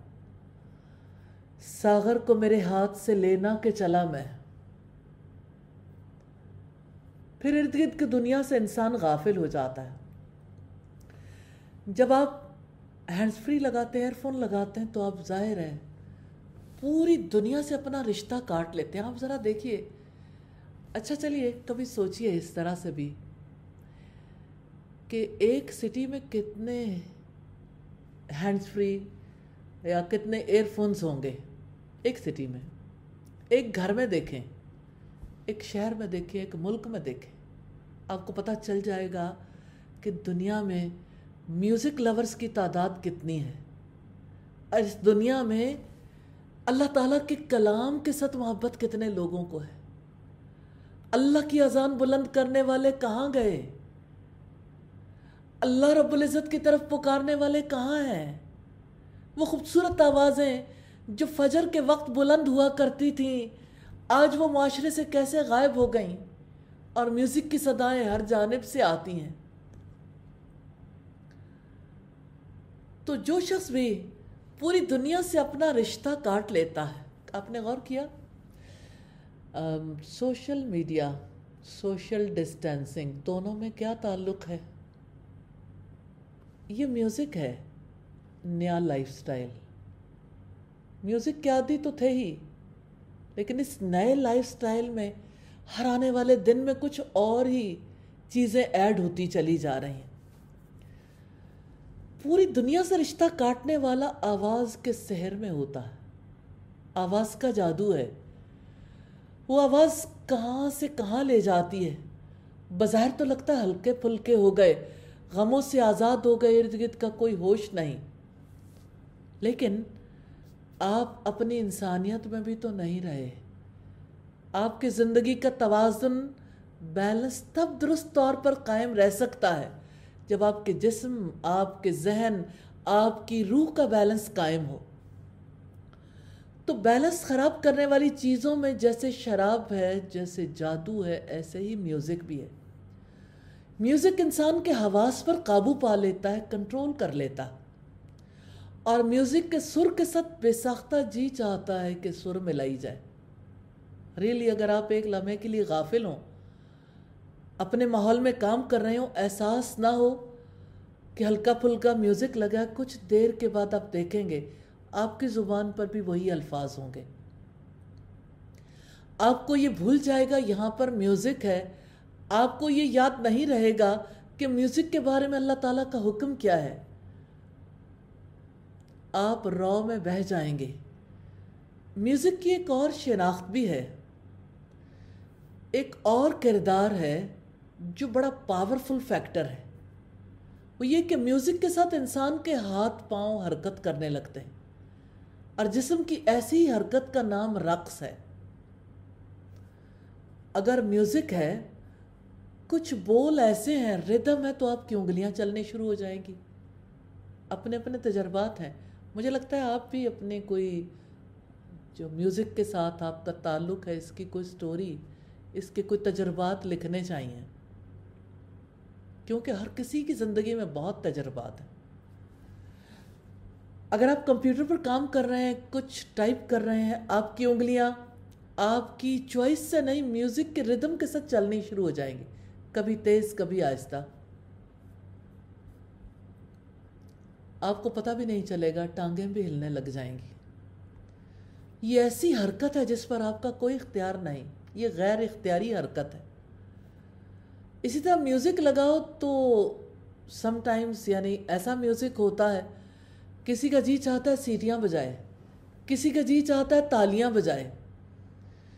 یہ کوئی ایسی بات نہیں ہے جو ہیومن بینگز پر ہی اثر انداز ہوتی ہے، اس میں کوئی فرق نہیں، کوئی نیک انسان ہے، کوئی برا انسان ہے، جس لمحے انسان غافل ہو اس کے اندر تبدیلی آ جاتی ہے۔ اتنی تیزی کے ساتھ یہ تبدیلی آتی جتنی تیزی کے ساتھ زہر جسم کے اندر سرایت کرتا ہے۔ جیسے سانپ کاٹے تو پھر آپ کو کیا کرنا ہے؟ کچھ بھی نہیں، پھر وہ جو زہر اندر اترا ہے وہ زہر خود ہی کر لے گا۔ کچھ سیکنڈز میں ہی بعض زہر ایسے ہوتے ہیں جو انسان کی موت کا سبب بن جاتے ہیں۔ اسی طرح سے شہد کی مکھی اگر کسی کو کاٹ لے تو اس نے خود تھوڑی کچھ کرنا ہے، آگے سب کچھ خود ہی ہو جاتا ہے۔ باڈی جو ریاکشن شو کرتی ہے، یا بعض اوقات ایسا بھی ہوتا ہے کہ یہ ریاکشن بہت زیادہ شدید ہو جاتا ہے، آپ کی باڈی قبول کر لیتی ہے، اس کے بعد آپ کو کچھ پتہ نہیں ہوتا۔ میوزک اینستھیزیا جیسا تو نہیں ہے خیر، لیکن اینستھیزیا کو ذرا لائٹر ٹون میں لے آئیں تو سم ٹائمز میوزک کے ایسے اثرات انسان پر مرتب ہوتے ہیں کہ جس میں انسان کے ہوش و حواس بھی برقرار ہوں۔ تو ایک چیز دونوں میں کامن ہے، جیسے باڈی نشے کو قبول کرتی ہے، ایسے ہی باڈی میوزک کو بھی قبول کرتی ہے۔ جیسے جادو کو قبول کر لیتی، پتہ ہی نہیں ہوتا۔ کون ہے جو یہ چاہتا ہو کہ مجھ پر جادو ہو جائے؟ اثر ڈالنے والے کا پتہ نہیں چلتا، اور اثر ہو بھی جاتا ہے، اور اتنا برا اثر کہ انسان اس کے حصار سے نکل نہیں پاتا۔ اسی طرح میوزک کا بھی اثر ہے۔ میوزک کا سب سے بڑا اثر یہ ہے کہ انسان کی عقل کو پوری طرح سے میوزک باندھ لیتا ہے، نوٹس لگتی چلی جاتی ہیں اور انسان گم ہوتا چلا جاتا ہے۔ میوزک کا اثر کتنا ہوتا ہے کہ آپ نے اپنی لائف میں کبھی ایکسپیرینس کیا کہ میوزک کے اثرات صرف اس دوران نہیں رہتے جس دوران آپ کوئی سانگ سنتے ہیں، اس کے بعد بھی آپ کے جسم، آپ کے ذہن، آپ کی روح پر اس کے اثرات مرتب ہوتے ہیں، آپ اسی کے سحر میں رہتے ہیں۔ اس سے پتہ چلتا ہے میوزک میں کوئی پاور ضرور ہے جو انسان کی عقل اور اس کے ہوش و حواس پر قابو پا لیتی ہے۔ یہی صفت جادو میں بھی ہے۔ میوزک، جادو اور شراب تینوں کے معاملات ایک جیسے ہیں۔ پھر جادو کرنے والا جس پر چاہتا ہے تسلط کر لیتا ہے، غلبہ پا لیتا ہے، اس سے جو کروانا چاہتا ہے کروا سکتا ہے۔ جادوگر جادو کے زور پر ظاہر ہے کہ ہوتا تو اللہ کی مرضی سے ہے، لیکن جادو کرتا ہے تو کسی کو بیمار کر دیتا ہے۔ جادو کا اثر ہوتا ہے تو کوئی سویئر ڈیزیز میں مبتلا ہو جاتا ہے، جیسے ہو سکتا ہے کوئی کینسر میں یا ہیپاٹائٹس سی میں مبتلا ہو جائے۔ یہ معلوم نہیں ہوتا کہ کون سی بیماری ہو جائے، لیکن بیماری ہو ضرور جاتی ہے۔ بعض اوقات ایسا ہوتا ہے انسان کی قوت حافظہ ختم ہو جاتی ہے، اسے کچھ یاد ہی نہیں رہتا، کوئی جادو کے زیر اثر پاگل ہو جاتا ہے۔ اسی طرح سے شوہر اور بیوی کے تعلقات میں خرابی پیدا کر دی جاتی ہے، اور وہی محبت کرنے والا جوڑا شدید نفرت کرنے لگتا ہے۔ وہ ایک دوسرے کو جب دیکھتے ہیں تو انہیں محسوس ہوتا ہے دنیا میں سب سے مکروہ چیز کو دیکھ رہے ہیں. تو ایک دوسرے کی شکل بری لگتی ہے، ایک دوسرے کی حرکات بری لگتی ہیں، ایک دوسرے کا وجود برداشت نہیں ہوتا، محبتیں نفرتوں میں بدل جاتی ہیں. اسی طرح جادو کے ذریعے اپنی مرضی کے خیالات منتقل کیے جاتے ہیں. جس پر جادو کیا جاتا ہے وہ وہی کچھ سوچتا ہے جو کچھ جادو کرنے والا چاہتا ہے کہ وہ سوچے. آپ تصور کر سکتے ہیں کہ جادو کتنی خطرناک چیز ہے.